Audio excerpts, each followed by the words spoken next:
On today's show, we're covering the State of the Union, the fallout, the walkouts, and the traps they all fell in. Keeping you informed and engaged, now more than ever. This is Sekulow. We want to hear from you. Share and post your comments or call 1-800-684-3110. And now your host, Logan Sekulow. Welcome to Sekulow.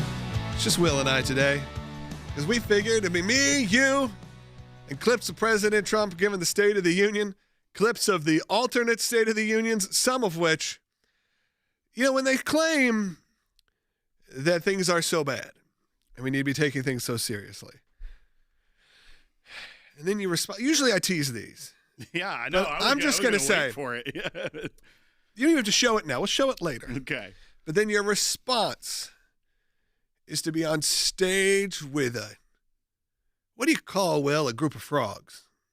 I would say gaggle of frogs, but that's not the right term. A gaggle of inflatable frog costumed people while you're telling everyone the world is falling apart because of the current administration.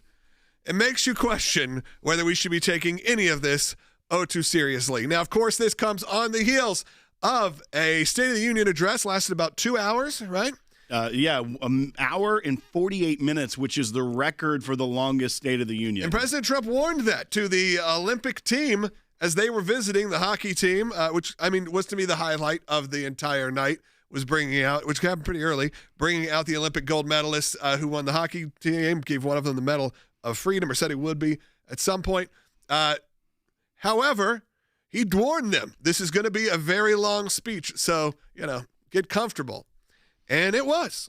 And we're going to go through some of the highlights. Look, I don't think there was anything necessarily wrong with this speech. I can't point to a moment that I thought, there was going to be some tech issues early on. The mic was a little hot, so it was distorting. It was a little hard to listen to. President Trump had a few of his kind of Trump-isms, maybe even only in like the first 10 to 15 minutes. And then it became a fairly standard State of the Union address with some surprises and highlights sprinkled in. But I would say a little less show. In terms of like the special guests and those things, though they did happen, and then his previous ones, and maybe that's reading the room and understanding the seriousness of the moment right now. But definitely harped on the economy, and of course the ending of many different wars, or the de-escalation of many different wars. That's right. And when I watched it, honestly, I thought the tone of the president was different than in any other speech I'd really seen. It wasn't the amped up rally style speech, and it wasn't the just reading off the teleprompter and then meandering off the teleprompter as you see often in speeches. He stuck to the script, I felt like, pretty closely. A couple times. As well as the programming, as we talked about yesterday, how he was using human faces and real people in the room to drive those points home. And honestly, I feel like the Democrats didn't really know how to respond to some of the moments. And so when we're faced with specific choices in that, and we'll get into that. Absolutely. They walked into rhetorical traps that happened throughout the night. And I can't wait to play this one bite when we get back, because it just was a moment that you're going to see in every single midterm ad. Yeah. I just know it. It was obviously one of the moments too where you look out at the crowd and did notice that there were dozens of empty chairs, and you don't usually see that at the State of the Union. Somewhat that played into President Trump's hand, because some of the more moderate Democrats that did show up, or the loudmouth ones, if you will, on the other side, there were occasional moments that you did have a 95+ percentile of the people standing up and applauding. I don't think that would have even happened if you had a full house. I would point out that Congresswoman Kat Kammack from Florida, who Jordan had that panel with, she sat on the Democrat side specifically so that she could stand up, and it looked like someone on their side is standing up. Okay. I would have done it because they don't have assigned seating? There was a lot more room to sit. Like, you could just have a lot of space. You're not crammed in. I need a safety seat. So many people were not there. Will and I go to the movies together. Yeah. We're not. Look how far we have between us right now. On purpose. When they said, how do you want to do this set? I said, I need 6 feet between me and the next person. We need to be able to yell at each other to hear each other. Full wingspan. Right. Here's my arm. Full wingspan. Double. There you go. All right. We'll be right back with more on Sekulow. Our nation is back, bigger, better, richer, and stronger than ever before. President Trump delivering the longest State of the Union speech in history, 1 hour and 48 minutes, declaring the golden age of America, touting his immigration crackdown, foreign policy, and the economy. The cost of chicken, butter, fruit, hotels, automobiles, rent is lower today than when I took office by a lot. Trump blaming Democrats for inflation, saying they suddenly started using the word affordability. They just used it. Somebody gave it to them, knowing full well that they caused and created the increased prices that all of our citizens had to endure. The speech had genuinely powerful emotional high points. He recognized a World War II veteran who will turn 100 on July 4th. He recognized the National Guardsman who survived the shooting in Washington and who was there in the chamber with his mother, the heroism of those Medal of Honor recipients, and of course, when he brought out the Olympic hockey team. It was, George, at times like a high-octane award show. He gave out 2 Congressional Medals of Honor, a Medal of Freedom, a Legion of Merit Award, 2 Purple Hearts. Now I'm going to ask a highly respected General James Seward to present Staff Sergeant Andrew Wolf and the great family of Sarah Beckstrom with the award created by our late great President George Washington himself. It's called the Purple Heart. President Trump did that. He's better than any politician I've ever seen. He will do what he said he was going to do when he ran for the job. He's done that, cut taxes, secure the border, and on you could go. Tell him a few things we still need to do. And then always remind the voters, always remind we the people how crazy the left is. And you saw it on display last night. He even called him crazy because it was crazy not to applaud some of the things that they refused to stand up for. So I thought he did just a tremendous job, but the president always does.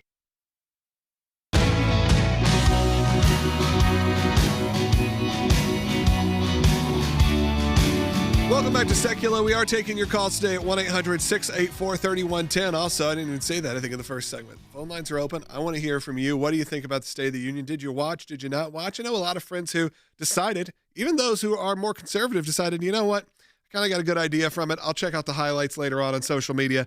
I don't want to spend 2 hours on my Tuesday night away from my family or them not watching it with me. And look, President Trump has, in the past, I'm not sure about his specific State of the Unions, but he's necessarily always the most family-friendly guy in terms of language and things. So there may be some parents that were like, I kind of want to screen this before, or I want to watch this after my kids go to bed. What did you do? I'd love to hear from you at 1-800-684-3110. It did feel like, there's obviously, we're talking wartime things, so there was a lot of heaviness in the room at certain instances. Of course, you had moments like Erica Kirk being featured in the galley talking, him speaking directly to her and about the assassination of her husband.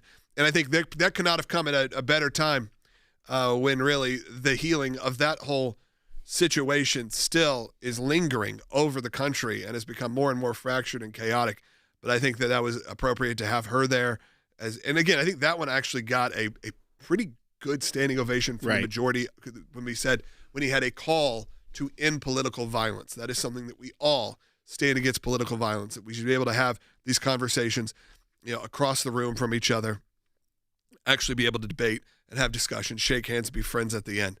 That has not been the nature of the beast, it feels like, for the last few years, or at least social media and, honestly, the members sitting there would lead you to believe that.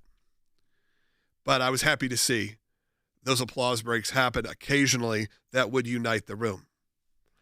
I do, though, want to show where President Trump, knowing that this is how it goes now, that half the room stands, half the room sits, kind of backed some of these people into a corner. And look, they couldn't really take the bait one way or the other, but it made for an interesting television moment. That's right. Let's go ahead and roll this for people because President Trump did a call to action, so to speak, and said basically, stand up and show your support if you agree with this basic principle.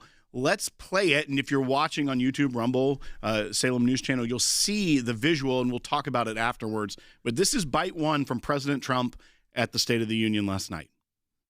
So tonight I'm inviting every legislator to join with my administration in reaffirming a fundamental principle. If you agree with this statement, then stand up and show your support. The first duty of the American government is to protect American citizens, not illegal aliens.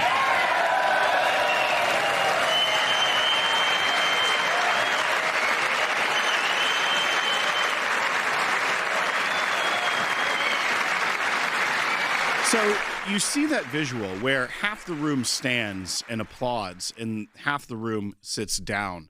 Those that are remaining seated, I would hope they agree with the statement because they are elected by American citizens as their representative. And it was a cleverly worded statement because it says the first duty of the American government is to protect American citizens, not illegal aliens. That shouldn't be controversial as a statement. Now, he knew it was a trap. He knew that they wouldn't, and they took the bait. Yeah. However, then I turned on CNN after the State of the Union was over to hear what some of their commentary was.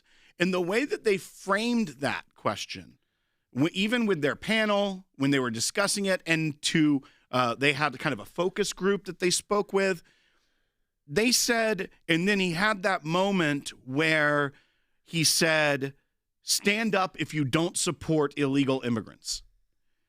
That wasn't what the question was. And so CNN even tried to spin it as this thing that he said, okay, Republicans, you stand up because you don't support illegal immigrants, and Democrats, you can stay seated. No, he said the duty of the government.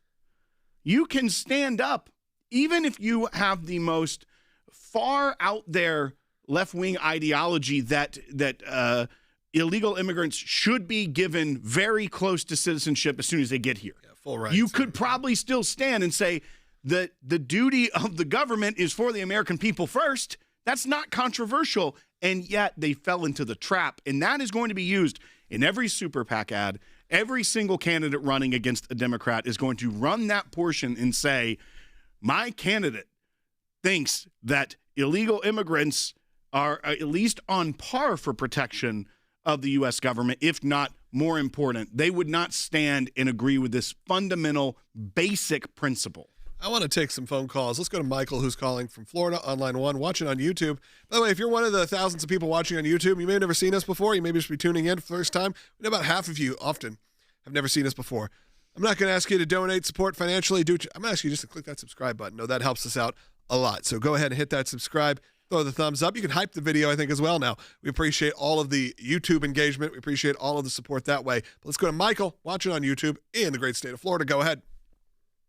Gentlemen, I didn't really think that anybody could do any better job than Marco did the other day. But let's face it, President Trump literally hit it out of the park last night.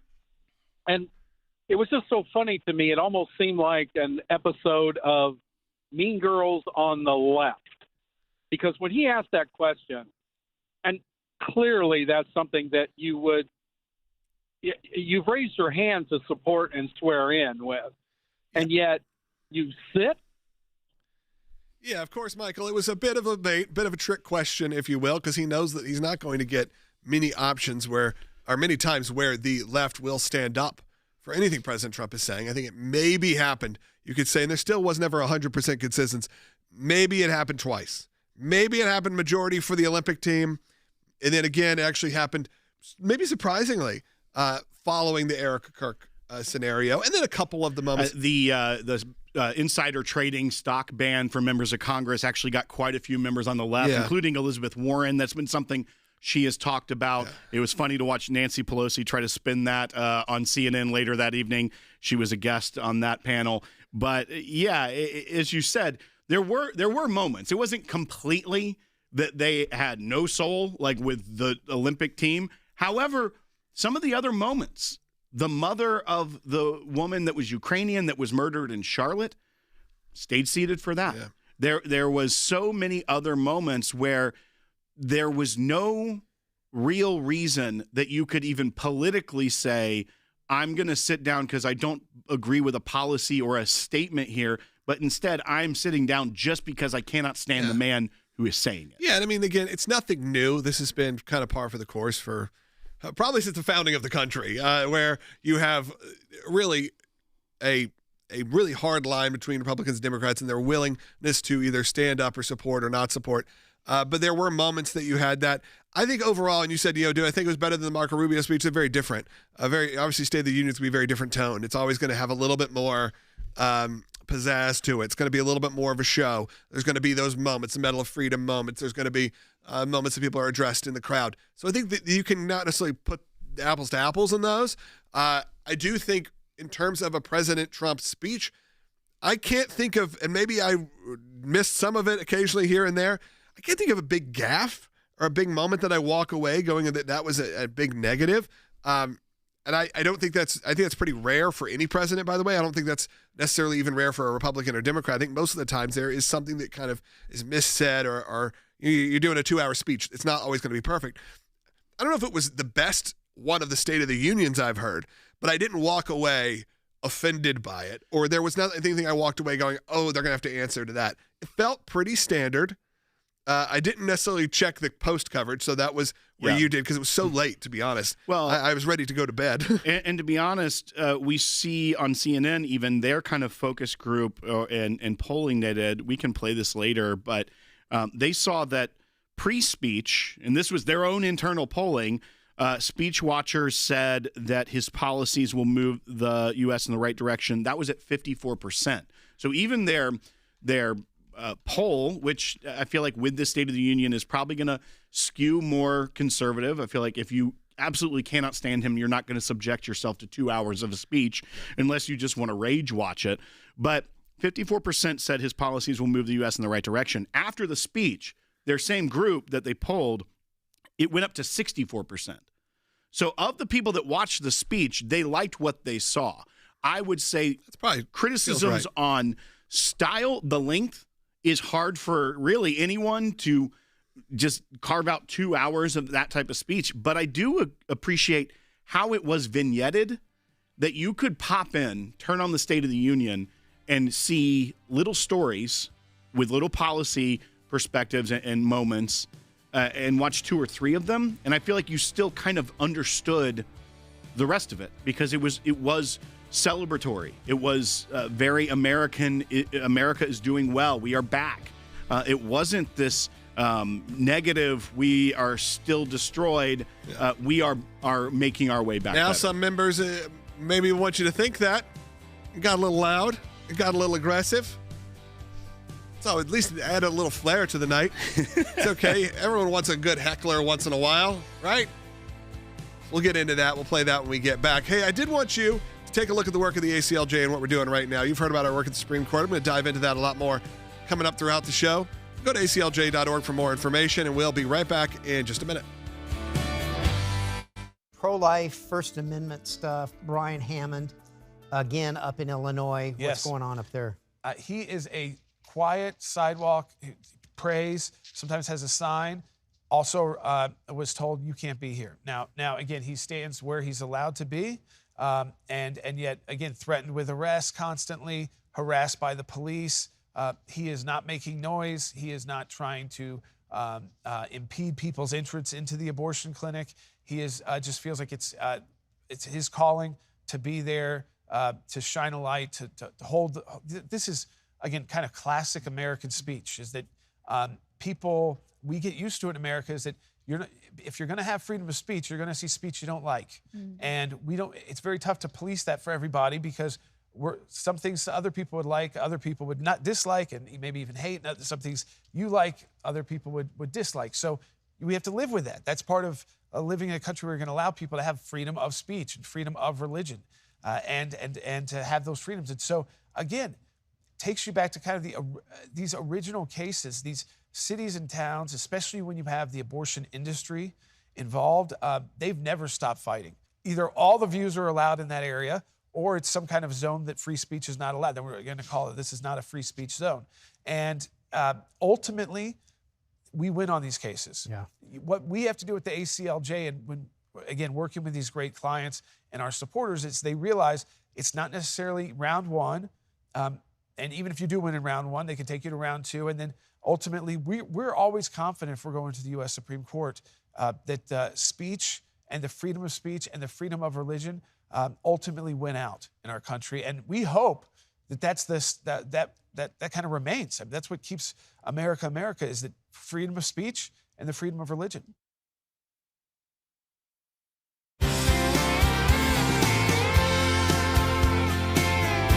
Welcome back to Sekulow. A lot of you are watching. Many of you are calling in. We do have a few lines open still. If you want to talk about the State of the Union, I'd love to hear from you at 1-800-684-3110, 1-800-684-3110. Leading in, my brother had a special on TBN. We're going to play some of those clips later in the show, because so many of you are watching right now, and if you were watching during the break, you saw a clip from that.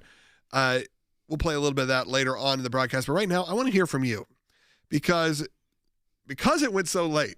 There is typical where I flip around after the State of the Union. But, we got kids. Got to get up at 6 o'clock in the morning, get the kids to school. After a 10 p.m. Ending of this event, I had to get the kids back, because my son wanted to watch some of it also, and because he's older, he's in his teens, so he wanted to see the State of the Union, see how things were. So it was a late night for the Sekulow household, so I did not get to follow up with what was going on CNN or any of the other outlets. I think we should play this because you referenced it earlier, but, we needed to check in on some of the counter programming, because they had they had the State of the Swamp address that was happening. There was another one, and I said I wasn't going to watch them, and I didn't watch them. I had to check out Jordan on Praise, but I texted you one this morning. All right. Because look, first thing when I opened my eyes this morning, I checked out what's going on in the news, and the most replies to this video was, at Grok, is this AI? Is this real? How could this possibly be real? Again, let me paint a picture for you.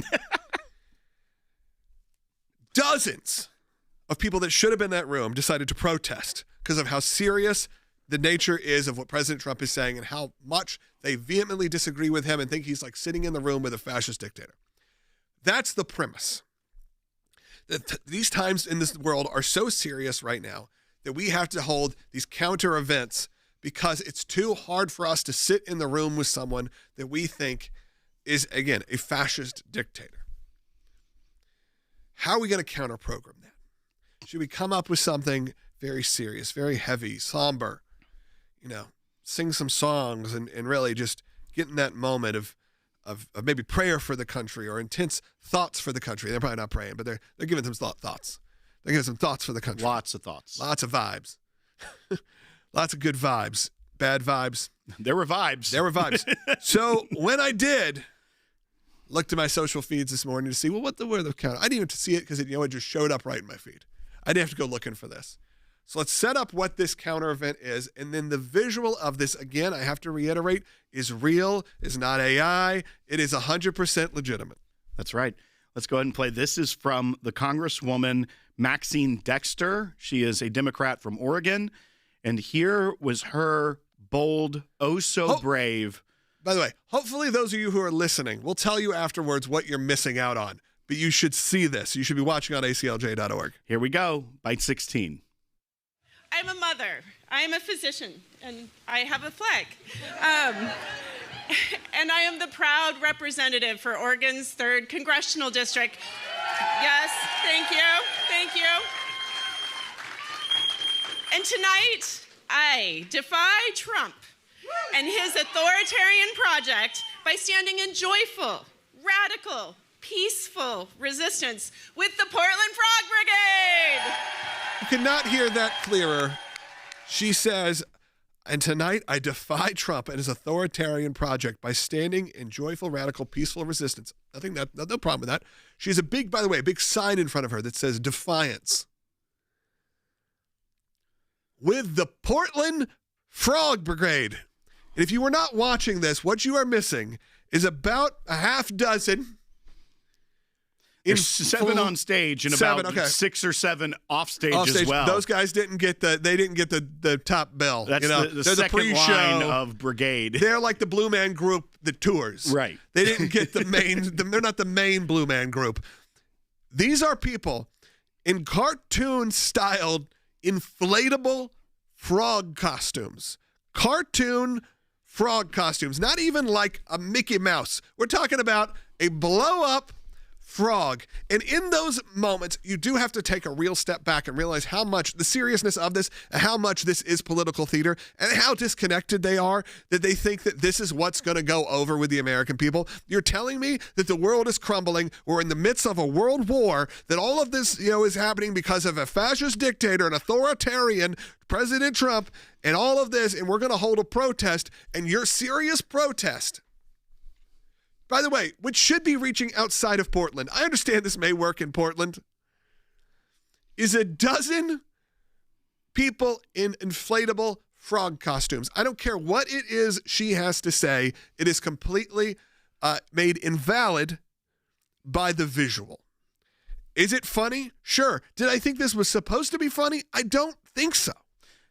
That's right. And when you see the visual and when you understand this is an elected member of Congress, if I were an extreme liberal in this Portland district, in Oregon's 3rd congressional district, I would be outraged and say, I want a new representative. I want a new member of Congress, because you're telling me this man is literally Hitler.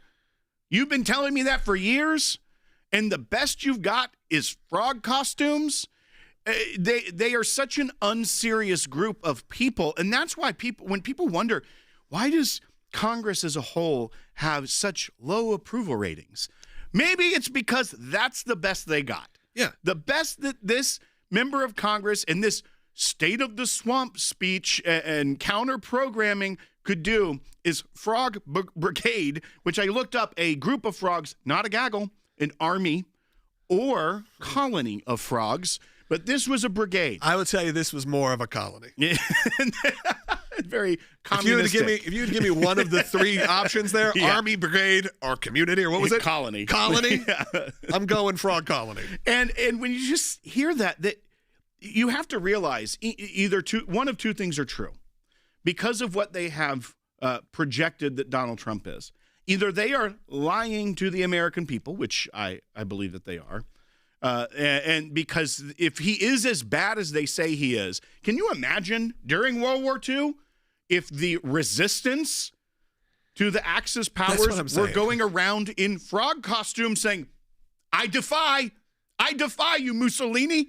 I mean, imagine this. Right. It's so ridiculous. Or also, Trump derangement syndrome is a clinical thing at this point where your brain is unable to come up with rational things to push back. So this seems like a great idea. Again, it's silly. It's funny. As someone who likes a good, silly, funny, likes a good costume, okay? I'm a costume-loving guy.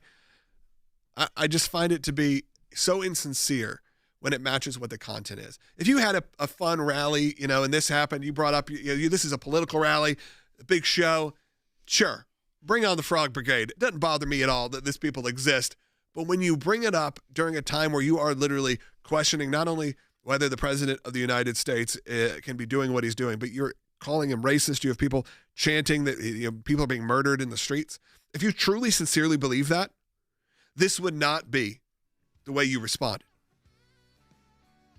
I mean, that's as simple as it can be. It's not about not having, a bit of fun, a bit of whimsy in your life. You can't be up on stage telling people how serious and dark it is. Now, look, maybe they remember that Biden speech, and they go, we got to go the opposite of that one. Right. We got to go the opposite of the Darth Vader speech, and we got to go straight up. Whimsy. We got to go frog costumes. Maybe they're somewhere in the middle. I don't know. Maybe do what President Trump did. Keep it kind of normal. Like he did this last time. Look, we got a half hour more coming up.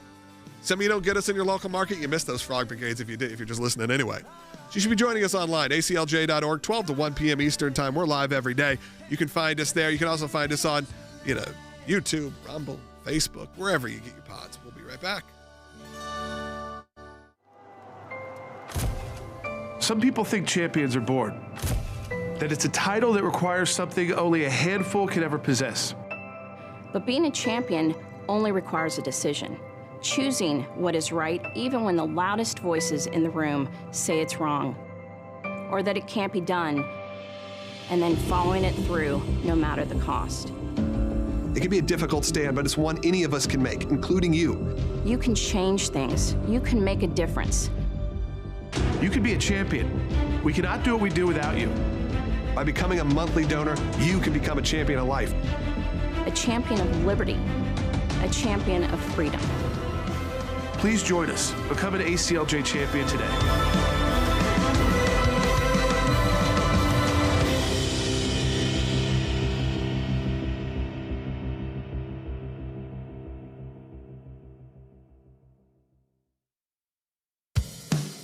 Keeping you informed and engaged, now more than ever.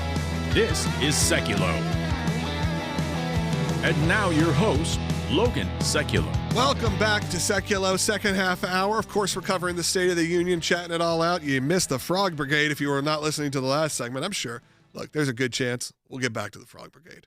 I can't let it go. But we also want to play some more clips from President Trump. Of course, some of the back and forth that also happened between President Trump, Rashida Tlaib, Ilhan, Omar, all your favorite cast of characters that did decide to show up, by the way. They were there while AOC and Adam Schiff opted out. Well, maybe they were outside. I don't know if they were with the Frogs. I don't think they were in the same spot. Maybe they were doing their own counter event that was happening an hour before.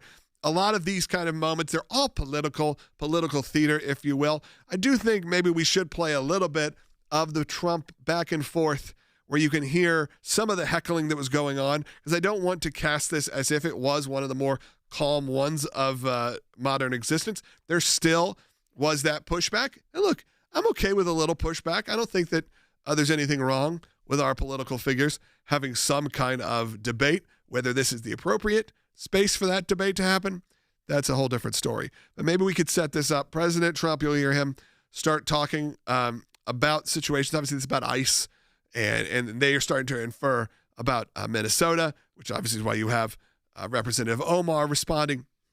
So let's take a listen to this. Just you have a little bit of the back and forth that went on. And enact serious penalties for public officials who block the removal of criminal aliens. In many cases, drug lords, murderers all over our country, they're blocking the removal of these people out of our country, and you should be ashamed of yourself. Saying you should be ashamed of yourself as they were yelling back things like, you have murdered Americans, and so on. You have killed Americans. This is in the same time where President Trump was talking about how much crime has gone down, how the drug crisis has gone down, fentanyl deaths have been severely decreased, how crime in the streets have severely decreased in many different cities, and having President Trump respond to that in a way where he did have to go off script for a moment. That's right. And what you also saw, one, the uncreativity, at least with the Frog Brigade, it was a little more creative. Ilhan Omar's protest back were when President Trump said these individuals have murdered Americans, she would respond with, you murdered Americans. And when he said things like they should be ashamed of yourselves, the Democrats, you should be ashamed of yourselves. She's just repeating back. It's like you're mean. You know, it was such a lame pushback, but she and Omar, after they disrupted, they didn't stay for the whole speech. They left during the moment when President Trump reunited a daughter with her father, who had been a political prisoner under Nicolas Maduro, in the room. They decided to get up and leave. Their only reason for being there was to disrupt. They got there. They got their TV time. They shouted back. Rashida Tlaib showed really where she stands when it comes to representing this country. When people were chanting USA in the crowd, there's a video of her saying KKK. So no respect for the country, no respect for the Constitution. They may try to claim that, but they don't. They don't like America. And the only reason they went to the State of the Union was to disrupt it. You saw Congressman Al Green.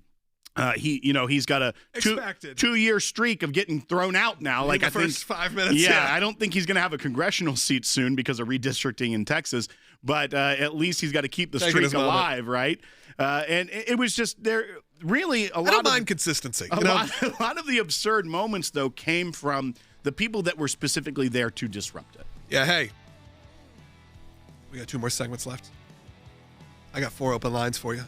Give me a call right now, 1-800-684-3110.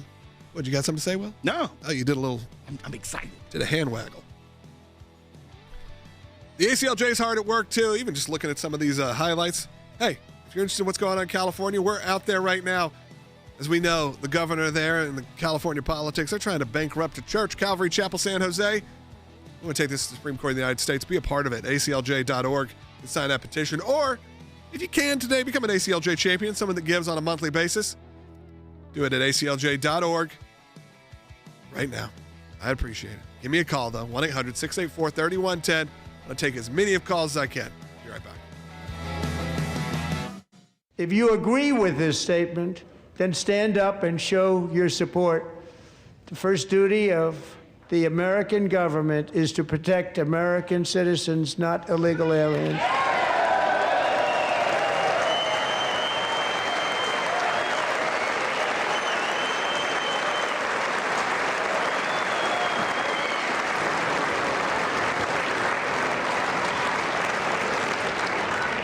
Isn't that a shame? You should be ashamed of yourself not standing up.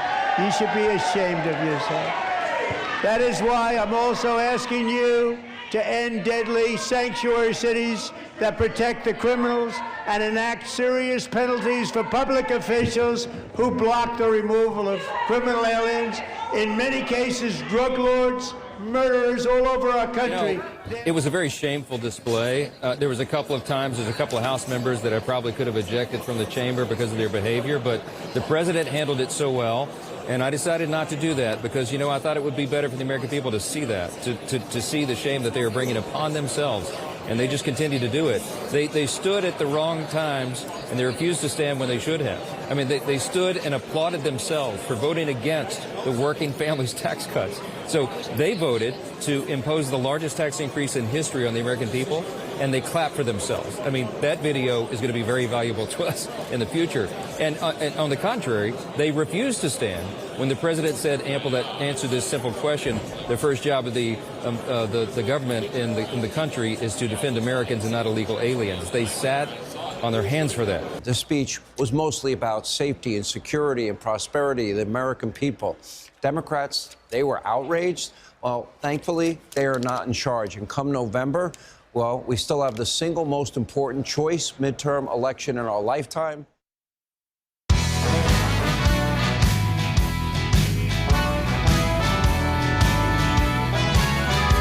Welcome back to Sekulow. I do want to take some calls also about the State of the Union. Some of you on hold for a while, so I want to make sure I get to you. Let me let's start with one of them. Let's do it. Let's go to Carol, who's watching on YouTube in Illinois. Go ahead.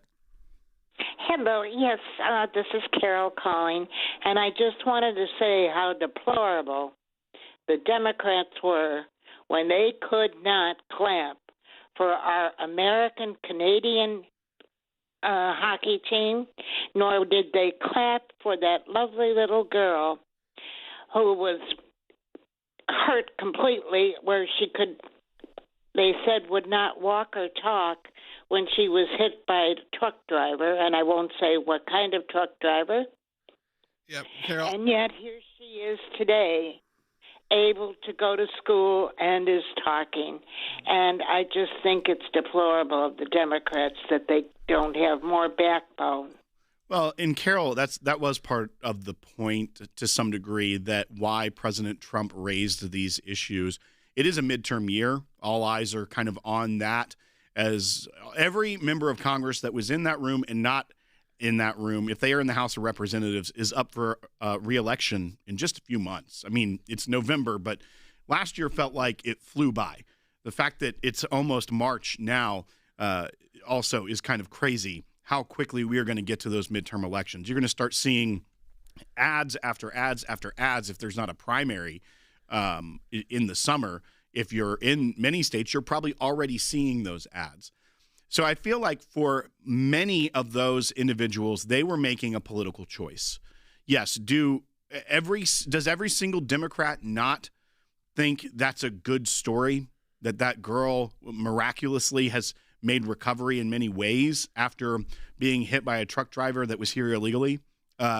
No, I don't think every one of them is that heartless. Now, I know the chat's going to disagree with me, but I think most of them made a political choice that no matter what, we are going to stay seated for the entire thing.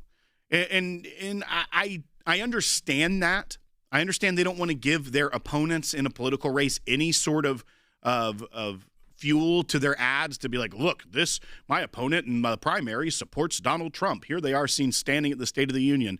But I do agree with you. It is deplorable. Like, these are humanity issues, and there are many of them that you should be able to not only have the political lens on and be able to say, you know what, I am going to stand for this. Most of them did stand for the hockey team, which you would think, I'm glad that they did that they could at least recognize this is probably not a good thing to stay seated for. Nothing to politicize, yeah. But there were other moments where it was just individuals, real people. They say that the Republicans are heartless and all of the rhetoric they've used, that they're monsters, they're fascist.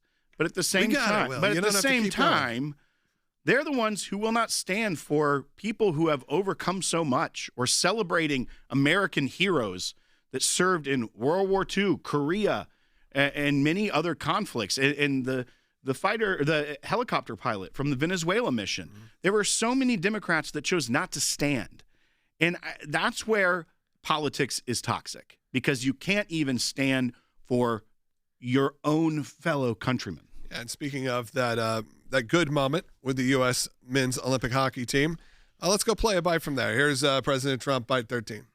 Our country is winning again. In fact, we're winning so much that we really don't know what to do about it. People are asking me, please, please, please, Mr. President, we're winning too much. We can't take it anymore. We're not used to winning in our country. Until you came along, we're just always losing, but now we're winning too much. And I say, no, no, no, you're going to win again. You're going to win big. You're going to win bigger than ever. And to prove that point, here with us tonight is a group of winners who just made the entire nation proud. The men's gold medal Olympic hockey team. Come on in.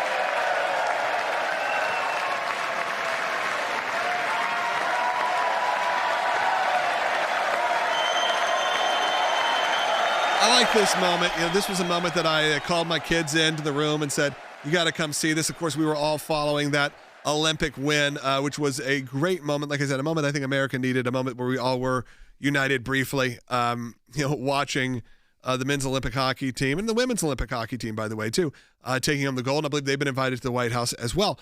That should, like you said, that should help be kind of a bipartisan moment. I was worried a little bit when President Trump started going into this. I was like, where's he headed? Right. Because this was one of those Trump moments that felt very like campaign. We do the winning and everything. We're winning too much. We're winning so much. And I thought, where are we headed with this? And then I was like, oh, I think I know. And then it got to the Olympic hockey team. And he seemed to be genuinely having fun with that. Yes. Like, he was kind of chuckling to himself. He knew what the payoff was, which was also good. And you could see he was excited.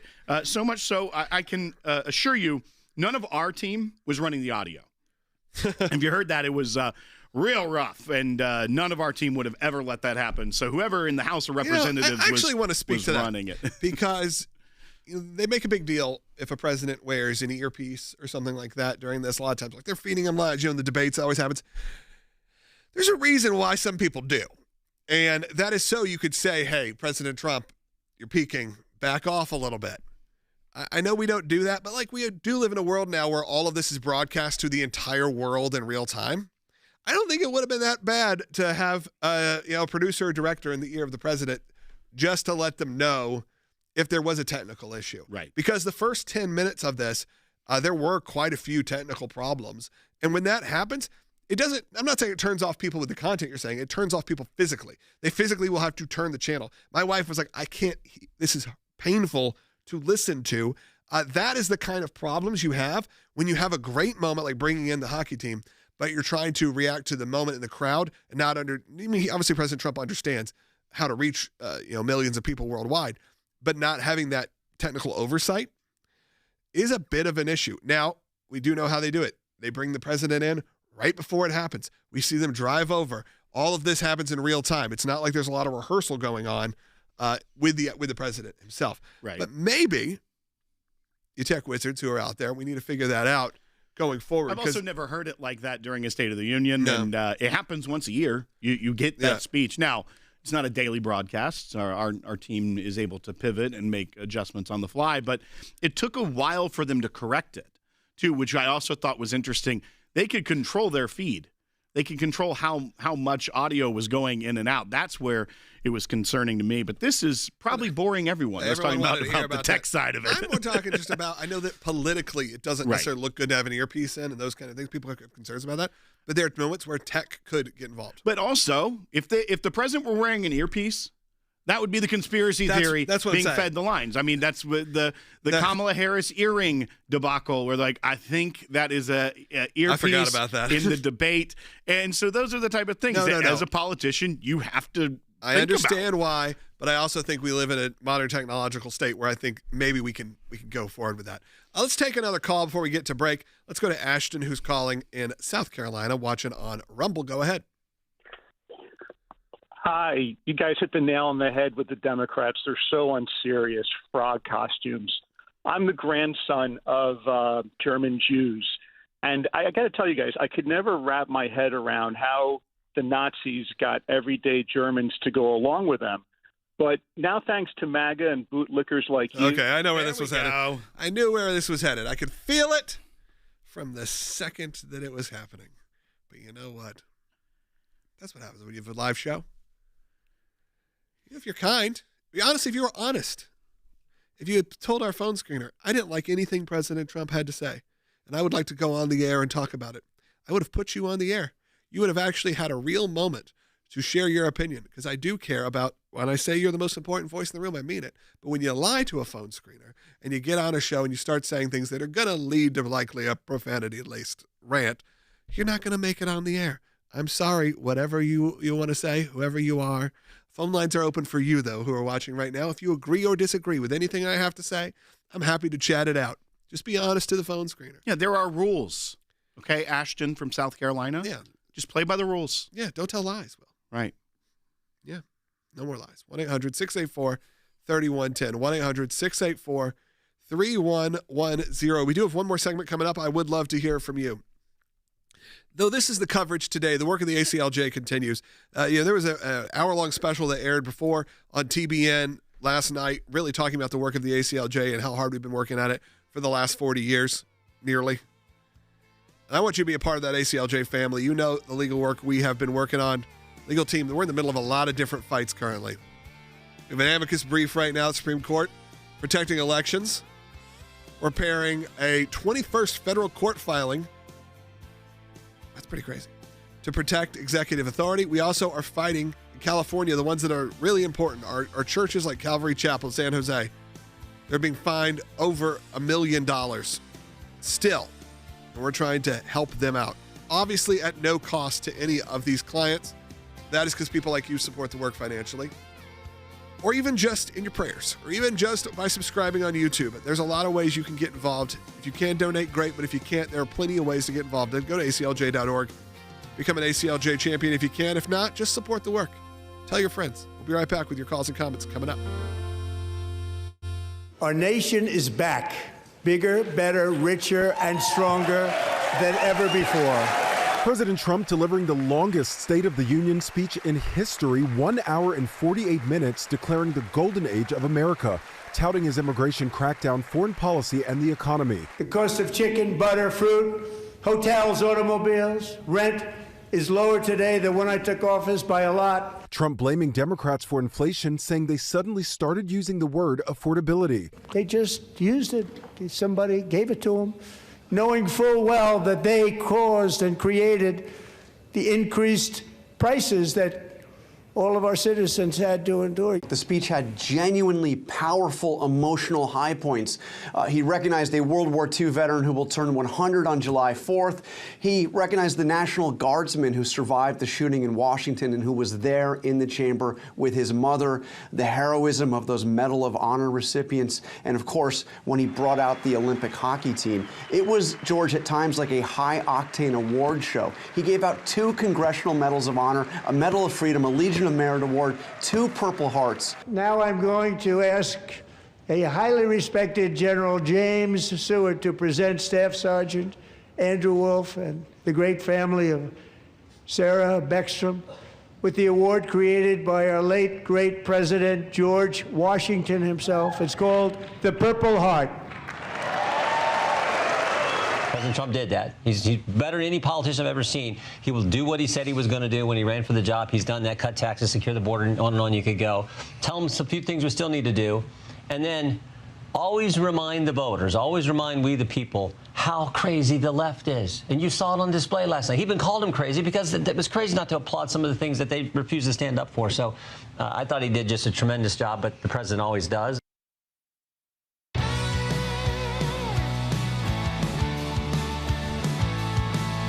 Welcome back to Sekulow. Last segment of the day, and we've got one line open still at 1-800-684-3110. You can call in if you'd like to call in. Maybe we'll get to you. We'll do our best. If you're on hold right now, likely we're going to get to you. Let's kick it off. Let's go. First, let's go to Sue in California. Sue, go ahead. She's an ACLJ champion, so of course you get to go first. Go ahead. Yes, I am. I'm a big champion. I recommend everybody do that, no matter how little or how much. But anyway, so watching the address last night in front of the television with family, you guys didn't really maybe catch it or see that the gift that keeps on giving, Tlaib, was wearing a button on her left lapel that had a derogatory attack against ICE. It was a four-letter word beginning with F and ending with K, and it said ICE. She doesn't like ice. She is European. Yeah. She just wants a beverage that is room temperature, no ice in it, right? That's what it meant. You said that this was an issue you had because you had family in the room. Kids that know how to spell and read actually were saying, oh, my gosh. So the future voters of America sees maybe that's not the greatest choice to pick. But she's the type of person that would go to get a drink, and if I asked her, she was asked about, do you want ice in it, she'd run out the door and not pay. That's how there you go, Sue. She is by that. Sue, I think this is an interesting moment for American politics. I grew up watching the State of the Union every year as a kid, even. And look, I'll put President Trump, I'll comment on this as well. The use of especially the upgrade on language that is fair game now in politics, I don't love. I think that it is a shame that you have to censor your children from potentially watching a political rally or a State of the Union because you're worried about the language being used. It used to be the content. Maybe you didn't want to bring up some of these important issues or hear about war or hear about violence. And we know that that is important to talk about what's happening in the country. But then it became, and look, again, I will put as much blame on President Trump as I will on the Democrats on this. It became a free-for-all in terms of the language that can be used. Again, I'm no prude. I've heard all the words, okay? But I do find it interesting that instead of me bringing my family around to sit down and watch, I wanted to screen it. And I brought them in to watch things like the hockey team coming in, or there was a moment. Obviously, my 13-year-old son, a little bit different than my girls, who, again, they've probably heard everything as well. But I don't want to show them that that is how you get into power in America, is by just using extreme profanity, or making these kind of statements, not being able to be kind to the people you disagree with, to really take it that far. So look, I think that's the modern world we live in. Look at the content that you're watching on television now. Look how much things have changed in the world of streaming and all of that, the podcast world. Look, it's why we're on terrestrial radio still, and I think there's part of me that likes that because we have this a little bit of a barrier where if you're listening with your kids, there may be content that we're going to talk about you don't want to listen with your kids in terms of some of the serious nature. We're talking about war, we're talking about life, we're talking about these protections. Sometimes that's not kid-appropriate content. But you're not going to have to worry about us using extreme profanity. Now, someone could call in, sneak past a phone screener, but that happens from time to time. Let's take up more calls before we wrap up. Keith in Maine, go ahead. Hi. When you were playing that bite of the representative from Washington State, and she was standing there with her silly frog costumes, I was reminded of the fact that if you put a frog in a pan of boiling water, turn the heat on, it'll stay there until it boils itself to death. So I said, well, they did a pretty good job of revealing the truth. President Trump has turned the heat on, and they're self-destructing. Well, Keith, it's so hilariously said. It's not that fun. What's funny about it is just the irony in it, or the lies that are just so clearly deconstructed when you watch it. And remember, the governor of New York referred to Republicans and conservatives as clowns. Their seriousness is so much that the Republicans are clowns. Yet when they are giving a alternative option for the State of the Union, they have people in frog costumes. Who are the clowns? Who is participating in clowning? Hey, if you want to know who are the clowns, sit in the clowns. And maybe Bobo Hogan will make a surprise appearance. It's been a while since we sent in the clowns. Why don't we do that to wrap this show up? Let's take another call. Dan! I wanted to peek the audio to see if I could do it, just like President Trump. Dan in Oregon, go ahead. Hi, good morning, you guys. I just want to say thank you for taking my call, but most of all, what a president. He is fantastic. Never in my 60-some years have I seen such a president that loves the American people and loves America so much. You know, it seems like there's a spiritual warfare going on in our nation. And it's obvious that God has his hand on this president. And exposing, well, I'd like to say the Democrats that hates America, that hates American people, that doesn't vote for things that is good for us, but protects murderers and illegal aliens, that has done so much to the American people and stays sitting there. I mean, it just exposed them so much that I'm so proud of our president. And I'd like to add this, that, you know, you people out there hearing, pray for our president, pray for his family, pray for his administration, and keep praying for our nation. And, you know, we're winning. They are so exposed to the people that they are, that now this midterm coming up, I don't see how they have a chance. Well, Dan, look, don't put it past him. I will say this: as much as your enthusiasm is there, understand there is a enthusiasm on the other side as well for a referendum on all of this. So, and look, that could be very bad for President Trump's last couple of years in terms of getting stuff done. Well, and to Dan's point also, when people like that caller that got through and just said, you know, we're only parroting this and that we are falling in line. You know, there was actually a good portion of some of the policy proposals that President Trump said, specifically with like some economic stuff, that I wasn't a big fan of. It wasn't traditionally conservative Republican in the economics. There was some stuff that leaned kind of FDR-ish when it comes to entitlements and things like that he was talking about. And the difference is one, I probably would have gotten more into that if the other side hadn't done such a marvelous job about making it about themselves and how bad they are at this, how unserious they are at this. That probably would have come up more today, but they even took away that opportunity because of how ridiculous the show was last night that we saw from the Democrats in Congress. And I think that's another thing, too, is that in conservative places and conservative ideology, everyone isn't in lockstep on every single issue. And that's okay. But if you are a Democrat, you are going to be run out of their party. Look at Tulsi Gabbard. Look at what they're trying to do to John Fetterman, who was there in a suit and said, look, just have respect for the institution. I don't like what these people are doing. And I don't like suits. And he's not a suit fan. And Logan doesn't like suits either. Oh, yeah. But once again, it just shows that you can be someone on the other side and be serious, like Senator Fetterman. But they don't want you to be a part of their party. Yeah. Why so serious? I want you to go to ACLJ.org right now. We're wrapping up this show. We heard from so many voices today. Most of them yours. Some of them Will's. Some of them the ones in my head.